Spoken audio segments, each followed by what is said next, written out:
CEM-vivant.com pour mieux vivre avec les ondes électromagnétiques de notre quotidien. Présente Sud Radio, la santé demain, Gilles Goncalves. Bonjour et bienvenue sur Sud Radio dans l'émission La Santé Demain, une émission qui donne la parole aux acteurs de la santé, de la médecine en général et de la santé au naturel en particulier. Aujourd'hui, nous allons parler de sommeil. Un sommeil troublé quelques nuits écourtées pendant quelques jours seulement, peut faire des dégâts considérables sur la santé.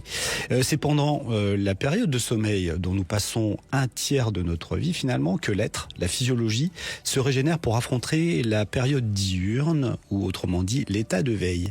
Pour ce voyage au cœur de nos nuits, je suis accompagné par le docteur Pierre Escourroux et Livia Robic. Bonjour docteur Escourroux. Bonjour Jean Calves. Bonjour madame Robic. Bonjour. Une fois n'est pas coutume, nous n'allons pas être galants, nous allons commencer par le docteur Pierre Escourroux. Vous êtes cardiologue et spécialiste du sommeil depuis une quarantaine d'années. Vous étiez également chef de service au sein du Centre du sommeil de l'AP-HP. Vous êtes actuellement vice-président de l'Institut national du sommeil et de la vigilance.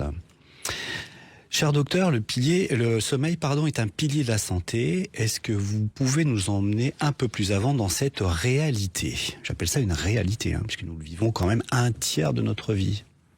Alors c'est en effet un des 3 piliers de la santé avec la nutrition et l'activité physique, et c'est un pilier indispensable puisque on sait que la privation de sommeil totale conduit à la mort certaine. Ça a été fait chez l'animal, un peu moins chez l'homme heureusement. En combien de jours ? Et donc, vous avez une idée combien de jours de privation totale ? Chez l'homme ça n'a pas été testé encore, mais chez la souris c'est en quelques jours de la privation totale. Ce qui est important de voir, c'est que cette période de sommeil permet la récupération de l'organisme. Bien qu'on ne connaisse pas encore de manière parfaite tous les mécanismes du sommeil, on sait que donc il est indispensable à la santé. Bien sûr. Le sommeil semble être déclenché dès le matin pour des raisons de cycle circadien, en fait, les fameux rythmes biologiques. Est-ce que vous pouvez nous en parler un petit peu ? Parce que beaucoup se focalisent sur le soir. Qu'est-ce qui se passe le soir ? Puisque le sommeil est une activité du soir, mais elle est déjà prédéterminée dès le matin au réveil.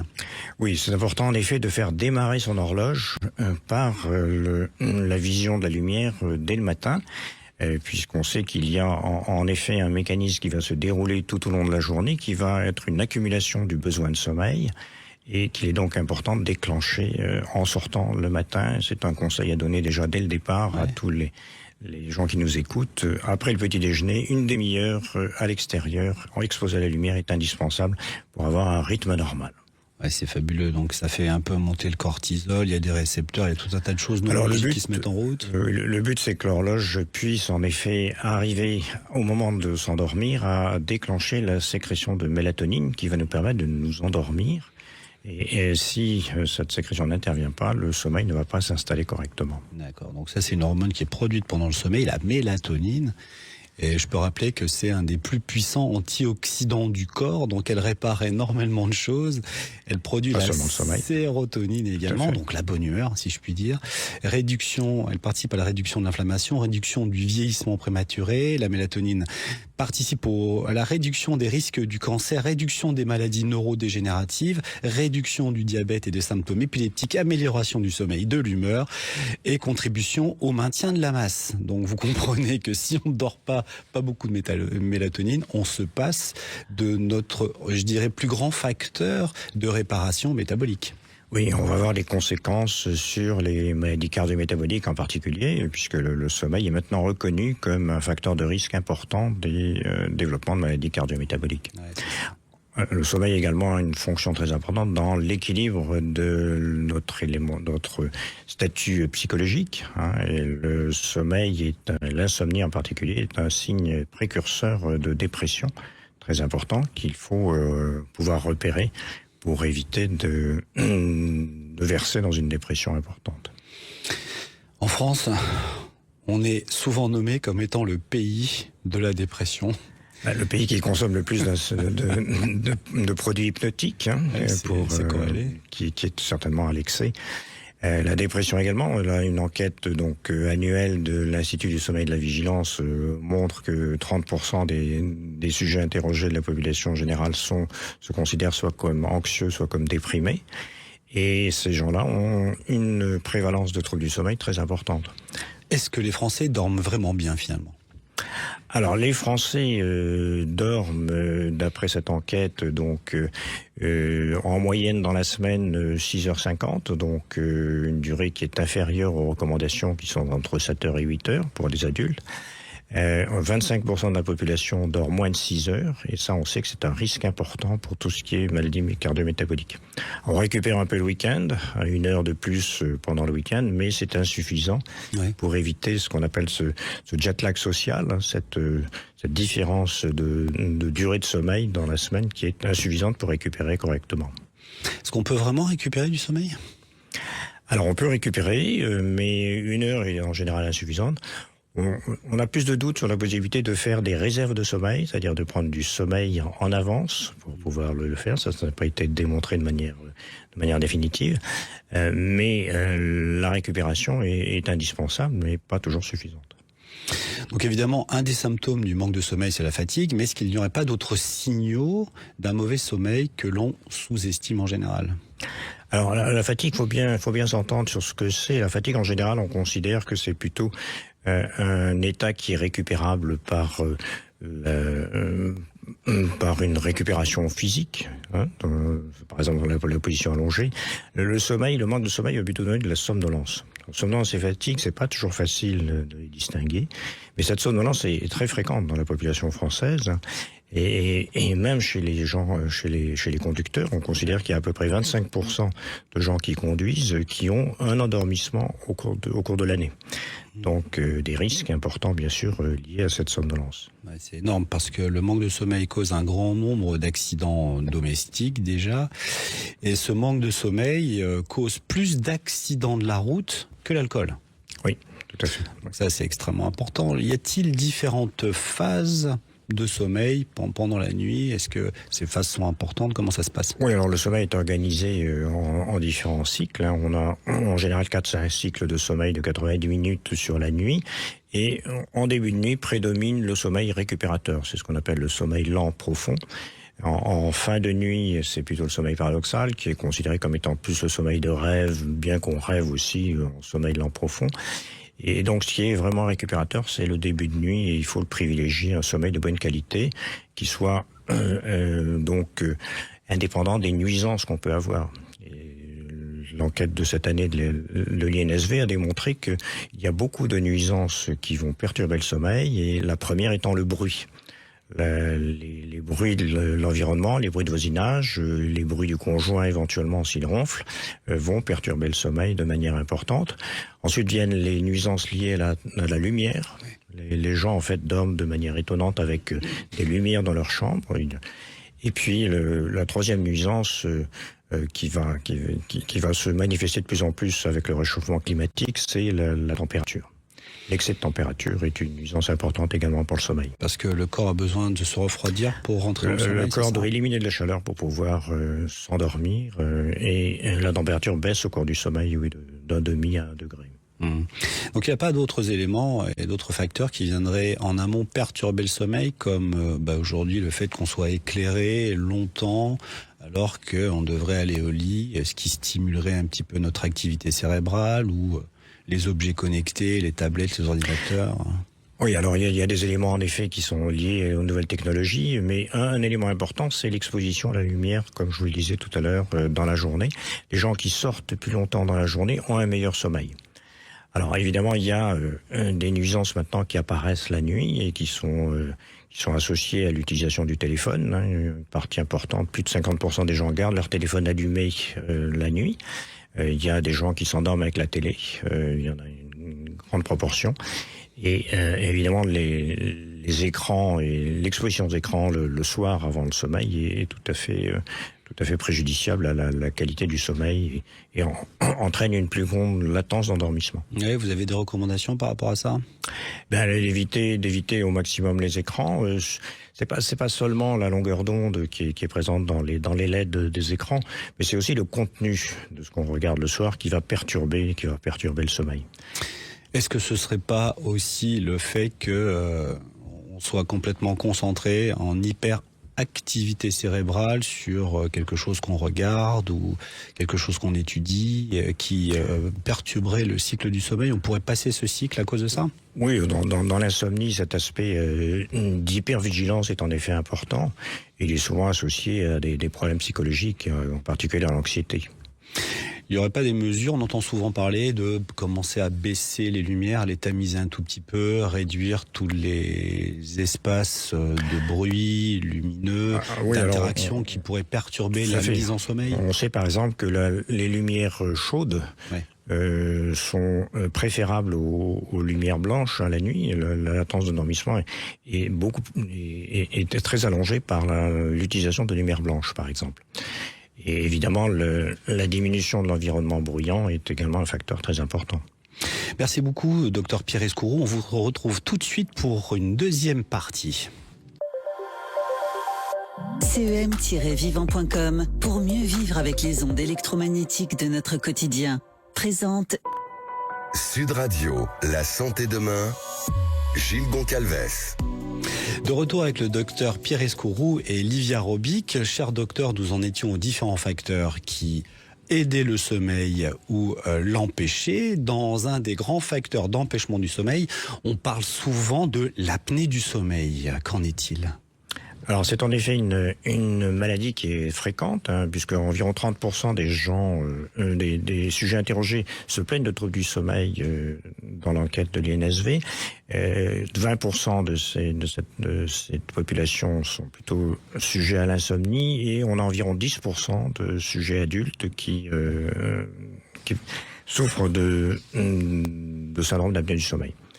Alors, c'est une maladie donc fréquente. C'est pas seulement la maladie des ronfleurs d'ailleurs, comme on a tendance à le croire, ni des obèses. Ça peut se voir chez des gens de corpulence normale. Et c'est une maladie qui va se voir également chez la femme et qui va être pourvoyeur de complications, en particulier de complications cardio-métaboliques importantes, en plus des problèmes de somnolence qui vont provoquer des accidents de la route. Donc c'est pour ça que c'est important de les dépister. Oui. Et on commence maintenant à avoir des systèmes qui sont en général des objets connectés qui vont permettre de faire un pré-screening de cette maladie, presque un diagnostic dans certains cas. Et pourquoi est-ce qu'elle est aussi si souvent sous-diagnostiquée, cette apnée du sommeil ? Alors parce que les symptômes en fait ne sont pas rapportés au sujet à leur sommeil. Les symptômes sont dans la journée, c'est-à-dire la somnolence. Les gens ne se rendent pas compte que c'est lié à des problèmes de sommeil.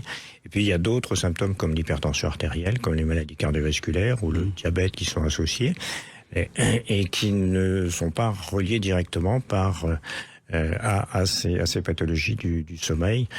Souvent par méconnaissance des médecins même qui connaissent pas encore très bien cette maladie. D'accord, donc vous avez évoqué la possibilité d'utiliser des objets connectés, donc je me tourne vers vous, Livia Robic.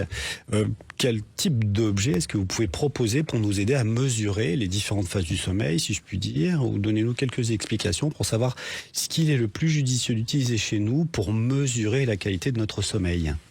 Oui, il existe des objets connectés aujourd'hui pour permettre de suivre son sommeil.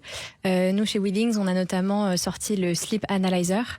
Peut-être rapidement pour recontextualiser, Withings, c'est une société française qui a développé un des plus grands écosystèmes d'objets connectés au monde. Donc déjà, cocorico. Pour une fois que c'est une société française. Et donc notamment le Sleep Analyzer, qui est un petit objet qu'on peut placer sous son matelas et qui va permettre de suivre son sommeil nuit après nuit. C'est considéré comme un des objets connectés les plus confortables au monde pour suivre son sommeil. C'est comme une sorte de plaque qu'on glisse sous le matelas. Oui, c'est ça. C'est un petit, un petit capteur qui est donc enroulé dans un tissu et qui va se placer sous le matelas au niveau du torse et qui permet de suivre son sommeil de façon complètement sans contact. Donc il y a d'autres solutions qui existent, comme les montres, notamment. Mais qu'est-ce qu'il capte, lui, finalement le Sleep Analyzer, lui, va suivre tout ce qui va être rythme cardiaque, rythme respiratoire, les différentes phases du sommeil, le temps d'endormissement, le temps de réveil, les interruptions au cours de la nuit. Et on va pouvoir, donc tous les matins, montrer à l'utilisateur donc son score de qualité de sommeil, qui est un score donc créé par Withings, qui va représenter à quel point il a bien dormi au cours de la nuit. C'est un score sur 100. D'accord. Et surtout, ce qui fait la force de ce produit, c'est que c'est un dispositif médical pour la détection de l'apnée du sommeil. Donc l'utilisateur tous les matins va avoir dans son application un score qui s'appelle le score AHI, l'Apnea Hypopnea Index, qui est un score universel qui va indiquer donc le nombre d'épisodes d'apnée en moyenne qu'a fait l'utilisateur au cours de la nuit. Donc c'est-à-dire le nombre d'interruptions de respiration qu'il a eu en moyenne au cours de la nuit. C'est un score donc qui va quantifier donc la sévérité de son apnée du sommeil. Et c'est assez intéressant de le suivre avec un objet comme le Sleep Analyzer parce qu'on peut suivre son apnée dans la durée et on peut mettre en place des choses dans son hygiène de vie pour réduire cette apnée-là et améliorer son sommeil. Oui, bien sûr. Donc les questions qui vont avec tout objet connecté, c'est est-ce que ces mesures sont fiables ? Oui, tout à fait. Alors c'est donc donc il y a différentes technologies qui existent. Il y a les montres, il y a les bagues comme Whoop, Oura, la ScanWatch donc de chez WeThings. Et le Sleep Analyzer, lui, est un dispositif médical qui est marqué CE et plus récemment aussi qui a eu le tampon FDA pour le marché américain. Comme outil de détection d'apnée du sommeil. Donc il y a eu des études cliniques qui ont été faites pour valider ce capteur contre la polysomnographie qui est le standard universel aujourd'hui de détection. Docteur, c'est un aspect en effet très important, cet aspect de validation, parce qu'il existe beaucoup de produits qui sont sur le marché actuellement, qui sont proposés comme des produits fiables et qui n'ont pas été réellement testés ou validés dans des études scientifiques contrôlées. Donc il y a peu de produits qui le sont réellement. Le matelas de WeThings l'a été et fait l'objet de publications permanentes. Et c'est important parce que les sujets viennent maintenant nous voir en consultation, les malades, avec des résultats. Ils nous demandent, ils nous disent, vous voyez, ma montre me dit que je n'ai pas dormi, alors que ça n'est pas réellement vrai. Mais les gens sont très inquiets et ça génère donc une anxiété supplémentaire dans certains cas.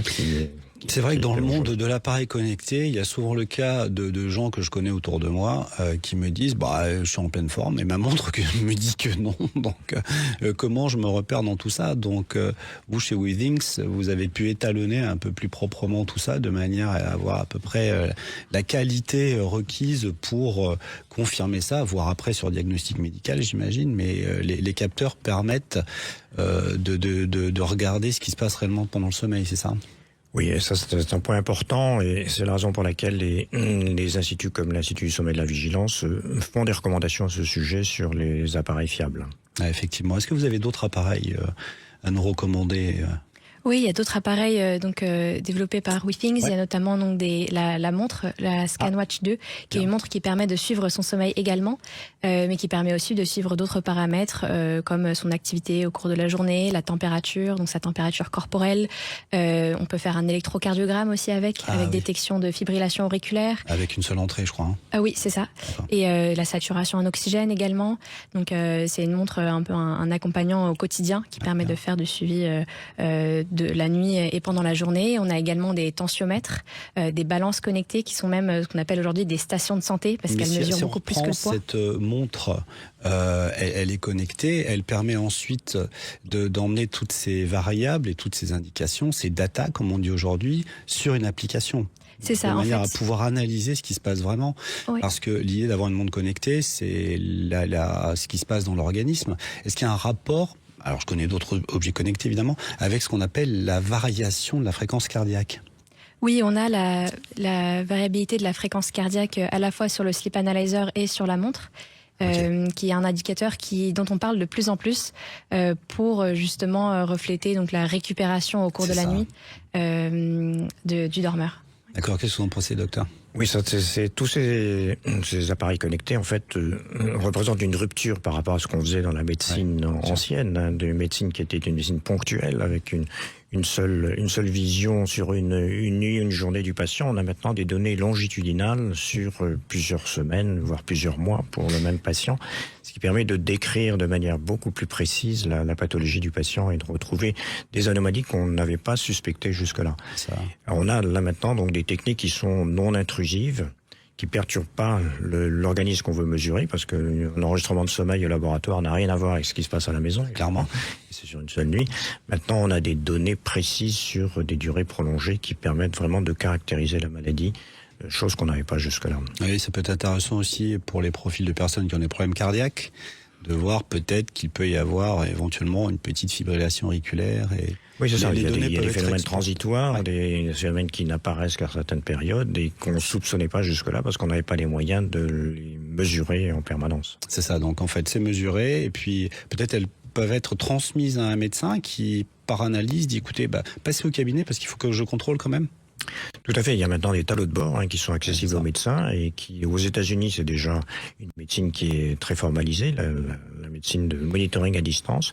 En France, ça viendra peut-être un jour, mais il y a un problème de remboursement derrière pour que ce soit réellement efficace. Ouais, c'est ça. Il y a une politique française qui est adaptée à tout ça. Est-ce que tous ces outils changent vraiment le comportement de l'utilisateur ? Alors c'est l'idée, et vous en parliez tout à l'heure, donc l'expérience des utilisateurs ne s'arrête pas aux produits, donc il y a l'application qui vient avec les produits et sur lequel on peut partager beaucoup de contenu utile pour l'utilisateur pour qu'il puisse justement prendre des actions derrière sur sa santé et changer des choses à la fois dans son lifestyle entre guillemets pour améliorer donc sa santé. On va pouvoir faire des corrélations entre différents biomarqueurs qu'on a mesurés à partir des capteurs de Withings et voilà amener l'information à l'utilisateur de façon digérée pour qu'il puisse ensuite actionner des choses et aussi les partager à son médecin pour avoir du coup un suivi de bout en bout de son capteur jusqu'au suivi médical avec un médecin. J'ai vu que vous aviez aussi des balances à impédance-métrie.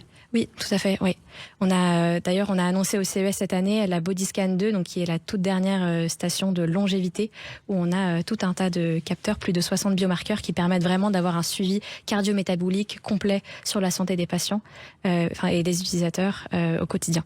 Oui, avec tout ce qui est relatif au maintien corporel, à l'évaluation de la corporalité. Est-ce que l'intelligence artificielle n'est pas en train de se mêler de tout ça dans vos programmes ? Est-ce que c'est utile pour vous, cette intelligence artificielle, pour mieux collecter les informations et les rendre accessibles ? Oui, alors nous on utilise déjà des algorithmes de deep learning pour la détection, notamment l'algorithme de détection d'apnée, des choses comme ça. Donc ça utilise déjà une forme d'intelligence artificielle. Aujourd'hui, on la retrouve aussi à d'autres niveaux, notamment dans notre application. L'intelligence artificielle nous permet de faire une corrélation de données beaucoup plus profonde et utile pour l'utilisateur. Merci beaucoup, cher Livia Robic et docteur Pierre Escourou pour toutes vos explications ô combien importantes concernant le sommeil. Et nous, chers auditeurs, on se retrouve dimanche prochain à 15h30 pour une nouvelle édition. Sud Radio, la santé demain, Gilles Goncalves. Vous a été présenté par CEM-vivant.com pour mieux vivre avec les ondes électromagnétiques de notre quotidien.